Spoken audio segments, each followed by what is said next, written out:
I'm committed. I'm committed. All right. I'm committed. I'm committed. All right.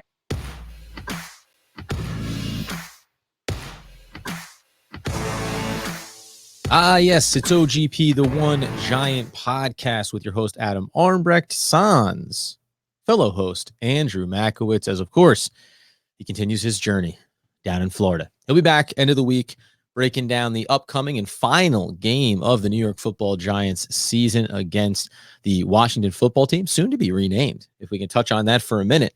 Could have been the Wolves, the Red Wolves was getting thrown out there. Trademarking issues. Wondered if it had to do with my favorite Premier League team, the Wolverhampton Wanderers. But that being the case, we'll certainly wait and see what comes up as far as that goes, who will be playing next year within the division under a new name. But we'll break that all down. And as you heard there at the top, bottom line is just like Joe Judge, we're committed to providing you with quality podcasts throughout the week and the remainder of the season and off season. In that vein, the New York Giants are going to be wrapping up their season, chance for 4 wins. We know about the tirade or defense of whatever was going on with Joe Judge in that post-game press conference. But interestingly enough, the Pittsburgh Steelers just concluded their Monday Night Football game, watching that Manning cast with the brothers there. And it did get me thinking a little bit because obviously Ben Roethlisberger still playing. Looks like he's winding down his career, drafted same time as Eli Manning. And when you look around the league, listen, right off the top, I'm an Eli Manning apologist. I ride or die, end of his career. Still thought that he had juice left in the tank. But one of the things that I think we're learning now as this era of Giants football hopefully comes to a conclusion is that whatever Eli Manning was at the end of his career, whatever a lot of guys were at the end of their career, whatever Tom Coughlin was at the end of his career, you see how the lack of organizational stability damages the product on the field. Ben Roethlisberger is not the quarterback that he was 4 years ago, 5 years ago, 10 years ago. But there's some consistencies that you have across the way there when you look out to Pittsburgh that allow you and afford you to still be a competitive team, still be a team that puts a quality product out on the field, wins a game against a division rival in the Cleveland Browns, and has a chance to go back to the playoffs one last time before he retires. And I looked it up because I had my suspicions, wasn't sure how long, but Kevin Colbert, who is the GM for the Pittsburgh Steelers, has been there since 2000. He has 22 years at the helm of that organization. That affords him, because he's doing a good job, to take long view perspectives, to not get short-sighted, to not overreact to a good or bad season, to impending free agents, to spending a little more or saving a little bit extra and using it down the road at some point. The other component is Mike Tomlin. And the reason, by the way, that I bring all this up is because I posted a little poll question over on Twitter yesterday asking fans if the assets and price was all the same this offseason, who would you rather go get, Russell Wilson or Mike Tomlin? And the majority, actually, I was pleasantly surprised. The majority of people voted on the side of Mike Tomlin, but there were still a handful inside of it that said Russell Wilson. And it's just, maybe it's the abuse that you've gone through as Giants fans following this team and the decade of ineptitude, but that's the short-term Band-Aid. I want to feel good. Give me a good season going and getting Russell Wilson. Mike Tomlin is stability. Mike Tomlin is a guy that has been with the Pittsburgh Steelers since 2007 as their head coach. And by the way, Ben Roethlisberger started his career with Coach Bill Cowher. Took over for Tommy Maddox, won a Super Bowl, built things back up. Cowher retires, Tomlin takes over, boom, another championship in there. And all along the way, competitive continuity, not a lot of upheaval, not a lot of issues. Some things that did crop up along the way, like an Antonio Brown, like a Le'Veon Bell. See ya. You can go do that somewhere else. You can go be a problem somewhere else. So Ben Roethlisberger operated under just 2 GMs for his entire career and under just 2 head coaches. Now, Eli Manning ended up catching 3 head coaches by the time it was all said and done, and only 3 GMs. But that's, but think about it. Where was the stability? When was the stability for the Giants? Ernie Accorsi and then Tom Coughlin. Like, that was it. That was when things were going well and right. And it doesn't mean that they were going to win another championship or that they were going to be competitive or that things wouldn't have gotten to a point where you knew you needed to rebuild.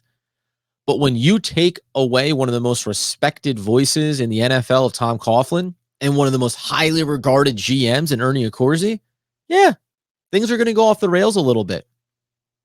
Stability matters. And that's depressing, right? Because the Pittsburgh Steelers, the Giants, are supposed to be one of the stalwart families of the NFL. And yet it seems like they've somehow lost the recipe here over the last decade and can't seem to navigate their way back. I want to extend this a little bit into not just what happened here with Dave Gettleman, but even the GM prior. Quickly, it's just a little walk down sad memory lane. The updates around the team, also on a quick note, is that Mike Glennon hurt his non-throwing wrist. He's going to need to get that taken care of, so he's done and gone. Mentioned it coming into the Chicago weekend about the quarterback room that Chicago had versus what the Giants put together, and this all funnels into the same thing: the philosophy, the logic, the thought process that everyone top to bottom in this organization seems to use. Colt McCoy, not a barn burner, also a lot better than Mike Glennon. You let him leave the room after having him last year. You make these active choices about where you want to spend money and what you're willing to commit to. And now, unlike years past where, listen, the Giants have shuffled in a lot of players. They've picked up guys on waiver wires and taken some shots. The quarterback position's a hard one to go out on the market in the middle of the year and find someone serviceable or better than what you've had. But we know this past offseason there were a lot of options out there on the table. Likewise for offensive line. The injuries happen. It's hard to just find a guy that you're going to plug in. But as we said before, it's not hard to find a guy if he's already on your roster. And when we talk about the New York Football Giants, we're going to get inside this just for a minute, just to talk about it, because I need to get it off my chest. And then, like I said, we'll have the preview coming up. We'll talk about more players. I'm excited about some young guys that are getting some reps, etc. But remember, this is a quick footnote here. You had a guy by the name of Kevin Zietler in the building. Didn't want to bring down that $12 to $14 million cap hit, so you cut him. Costs you money. Again, we said this a couple of episodes ago. When they tell you they're saving money by releasing and taking a dead cap hit, it's not saving money. You're just paying less of the contract that you had him on. So you're not getting money back, right? You're just avoiding having to pay $14 million to Kevin Zietler. You still take a hit, and then you don't have that money to utilize for something going forward. So the Giants made that choice. We know how good he's been for Baltimore, and it has to makes you question where you spend your money. But then it got me thinking, because we touched on that one before. It got me thinking because, and I pulled up there's a couple of angles on this. One of which was going back, right? So I went back and thought about the 2018 going into the 2019 season. If you remember, the New York Football Giants that offseason had Justin Pugh and Weston Richburg both up for contracts. Now, Weston Richburg's had some injuries. He hasn't been terribly strong, but we know what came after him, right? Hodgepodge of different players in there, Jalapeno and etc. Has not been good. You move over Nick Gates, and that ends up looking like it's going to work until he gets hurt. That's fine. But you had Justin Pugh up for a contract, John Greco up for a contract, and then you also had free agents that you brought in. And the reason why I bring it up is because Justin Pugh, I'm not calling him a Pro Bowler, but guess where he plays? On Arizona, in front of Kyler Murray, being a serviceable player for them and helping have continuity across that offensive line. He's had some injury issues over the course of his career. We get that. But he's a player that has performed to an average of 66.5 PFF. It's not sexy. Gotten a little higher, up to a 70, a little bit lower on 64, 65. But he's been there. 5 years, $44 million. So a 5-year, $44 million contract was too much. And when you go inside just the year following, which is when you get in the new GM and he makes all these fancy moves, you spend $37.5 million the following year on Golden Tate. So you're not going to tell me the money wasn't available for you to make these things happen. You did go out and sign Nate Solder, but oh, by the way, that was your panic reaction move to not getting your original target in Norwell from Carolina. So all these things are panic moves. But the bottom line is, you had a talent to whatever level you think he's played at, right? You had a talent in the building. And rather than maybe look at it and say, here is consistency. Not saying he's an A+, not saying he's an F, but here is consistency. And you're coming out of this run where you drafted guys all throughout to build a successful offensive line that had continuity and familiarity, right? But you let everybody go. And then you go out and you bring in Patrick Omame on a 3-year, $15 million deal that offseason, who, by the way, had flashed early, but the last 2 seasons prior to signing with the Giants had shown that it was going in the wrong direction. But you go and you spend $5 million a year on him. And you go and you spend the $62 million overall on Nate Solder. And you sign in some other guys, along the way. And I'm not going to judge every single one of them retroactively, etc. But remember, it's also the same offseason when you signed Jonathan Stewart after he was cut by Carolina at an average of $3.5 million per year. So even just alone in Omame and in Jonathan Stewart, you produce $8.5 million that year. 5 years, $44 million. See how the numbers come really close to keeping this guy around? And here's the deep dive deeper, this opens up really. I took this thing back after the 2012 NFL draft, right? And that's the year when you had David Wilson. We all know how that ended and what a tragedy it was that he ends up with that neck injury and has to retire. You had Ruben Randall. He's a no-show. Literally nobody from that draft is on this roster. And that's not something that's crazy a decade later, right? But the reason why I went that far back is because the following year you take Justin Pugh, first round pick, 19th overall. He's your first round pick.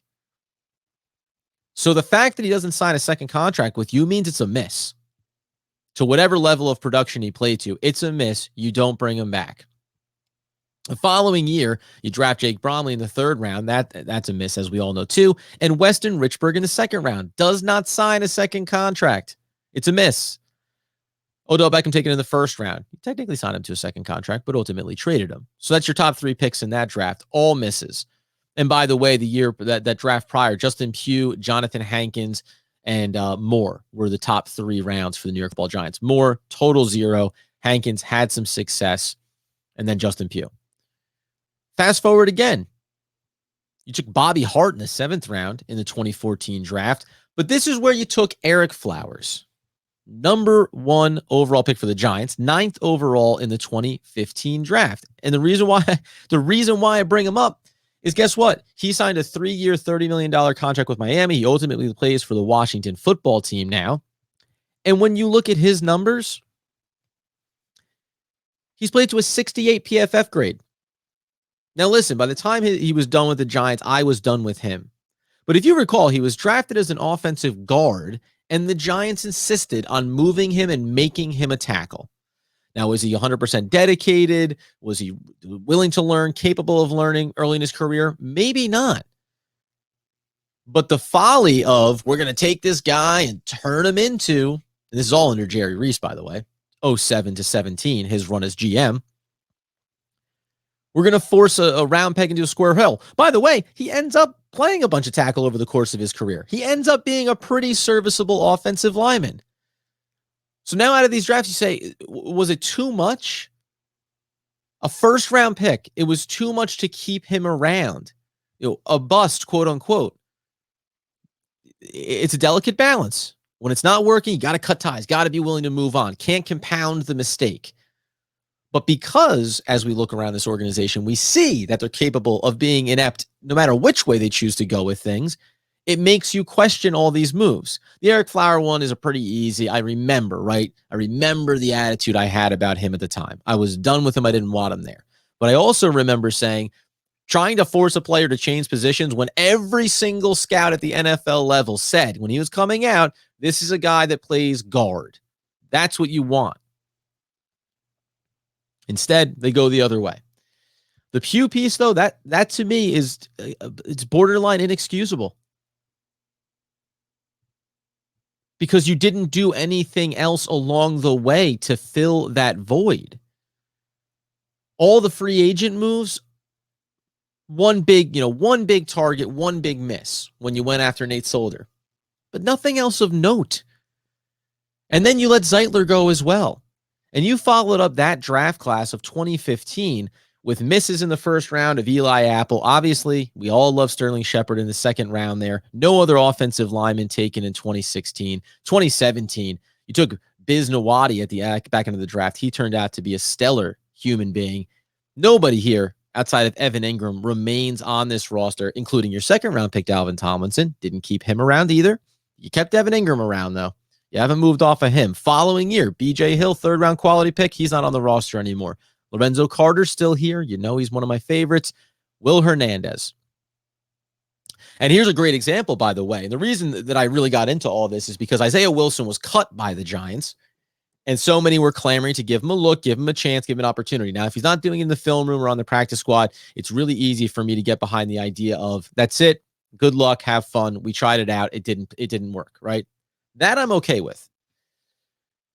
But now you're in these murky waters, right? Will Hernandez has not been very good, but the team hasn't been very good. And the coaches haven't been very good. And the GM hasn't been very good. So what happens next with a player like that, right? You move off of him. Listen, all we want is a new GM and maybe it down to, a new head coach and all new players and strip it down. That I'm fine with that. But when you look at what some of the long-term results have been on some of these players that the Giants have moved on from, it's hard. It's hard to put your trust in them. So even when they cut Isaiah Wilson, do I think that automatically it probably means he'll be starting somewhere else next year? Maybe. He has a track record on and off the field of being a disappointment. But it's hard, man.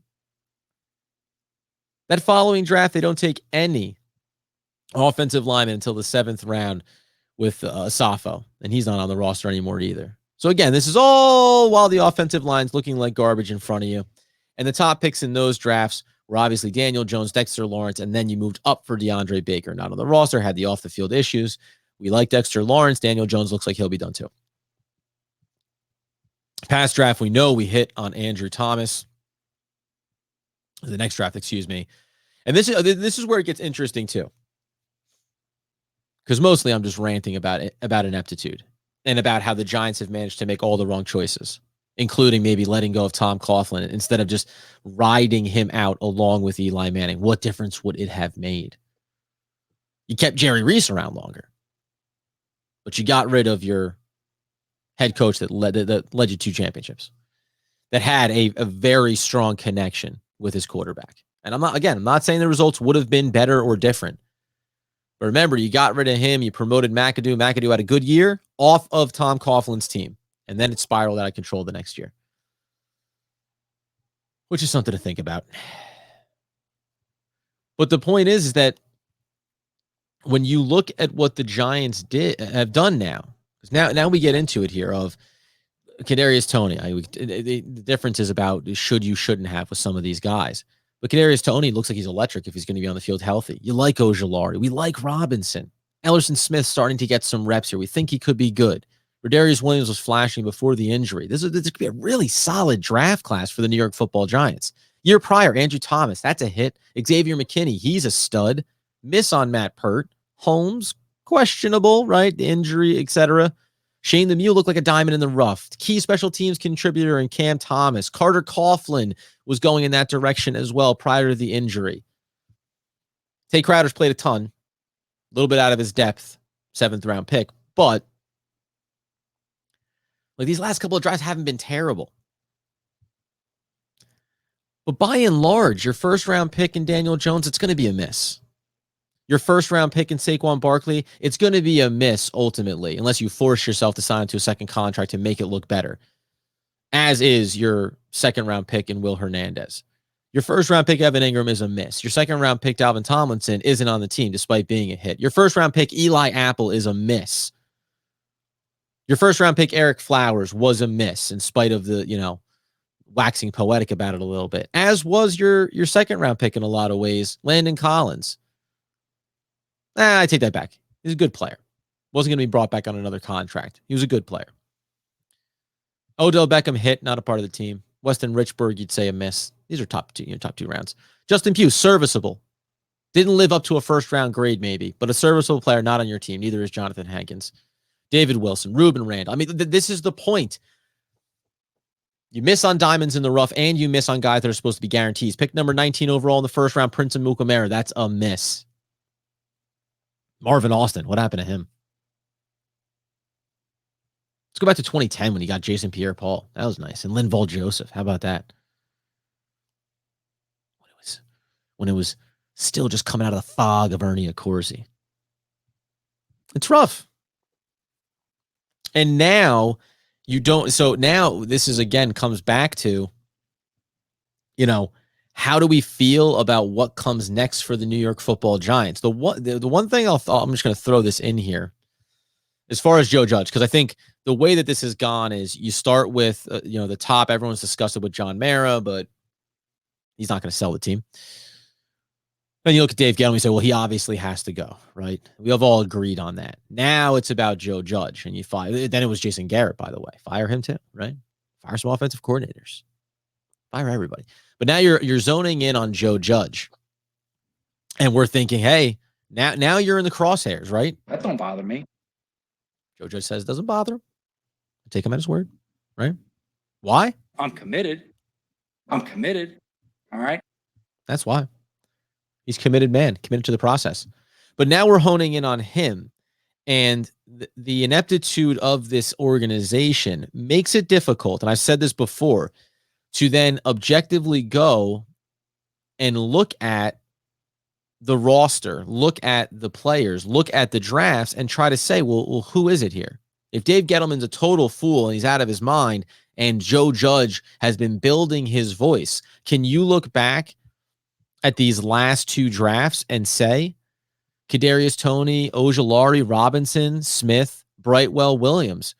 Guess what? We could be sitting here talking about how every one of them, except for Gary Brightwell, a 6th round pick, is a hit from the perspective of to the level where they were drafted and being a contributor on the team, right?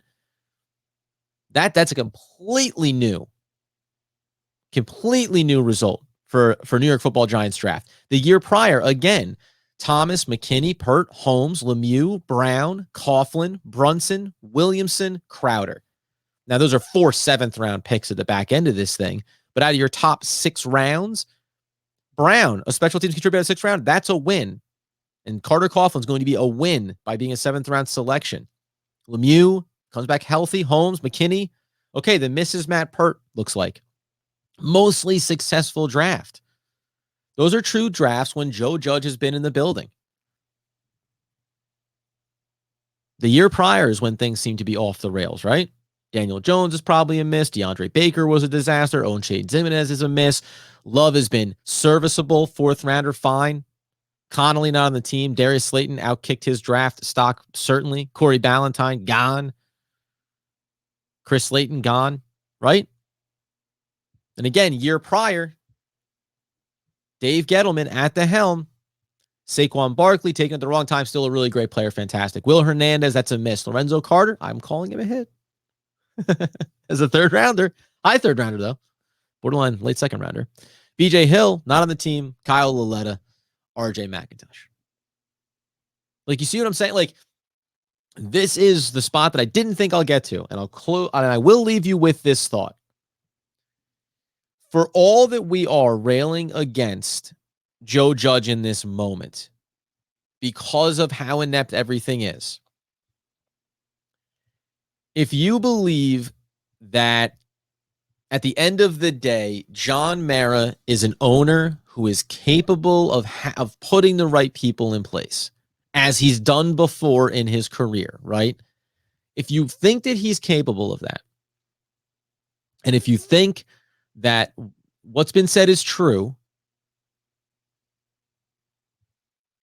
how he feels about Joe Judge, I'm committed. I'm committed. All right. he's committed to him. If you believe that, then maybe you can extend the belief that Joe Judge had real influence on these last two draft classes, and they are the best two draft classes the New York Football Giants have had in a decade. Maybe that's why he's committed to him. And it's a funny thought that we started to have, and I started to have, talking with familiar name on the show, Pizza Mike, about where the Giants were going and what they were doing and the influence that Joe Judge was going to have when he was brought in. And that slowly, if you believe that he is a Bill Belichick type of guy, stop, don't worry, not saying he is that level of coach. But if you think that he's a really great talent evaluator, and his voice starts to carry weight when the second that he gets hired, he starts taking on a little bit more of the way that we want to go in the draft, then maybe there's something here to say that he can be good for this organization long term. And maybe it's not necessarily first and foremost about his X's and O's, but about talent evaluation and managing players. I don't know. Doesn't seem likely, maybe, but there has to be some world that if we all agree that Dave Gettleman's a crackpot and on his way out and was a disaster and made all the wrong choices, then it is hard for me to look at these last two drafts and not say, well, the quality moves have been made. And the last caveat I'll give you is, if you're Joe Judge and you've been brought in and John Mara is going to give you authority and a voice in the room, and you did not draft Daniel Jones, wouldn't you want to put yourself in a spot to be able to bring in your own franchise quarterback potentially, whatever that looks like, whenever that looks like? I think you would.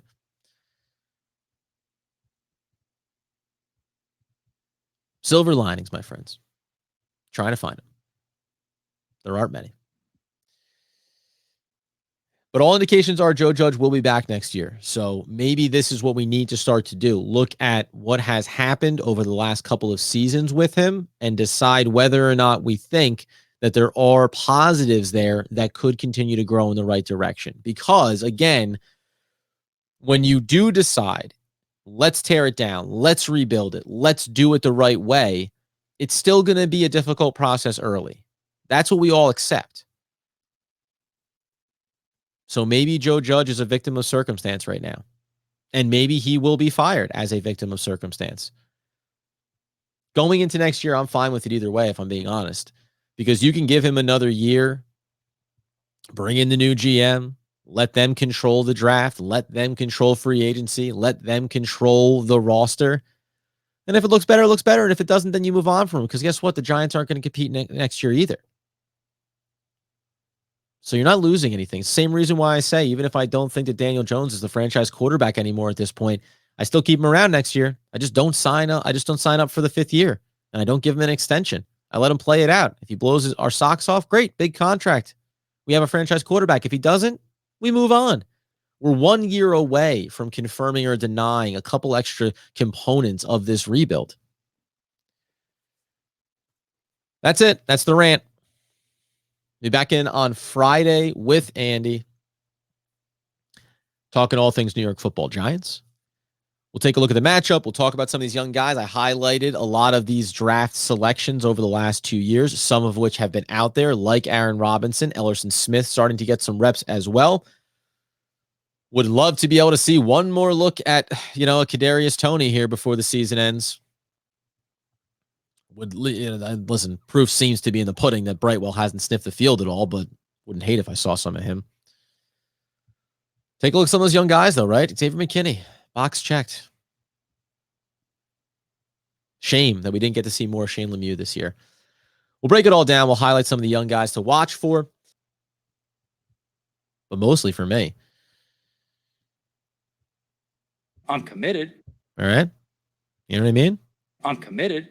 Think about that. That's where we're at, man. That don't bother me. And that don't bother me, man. Hey, I'm committed and that don't bother me. We'll be back again next time talking all things New York Football Giants. Follow us on social media, ramping it back up over on YouTube. And as Andy Makowitz would want, need, and demand that people know. As always, let's go Big Blue.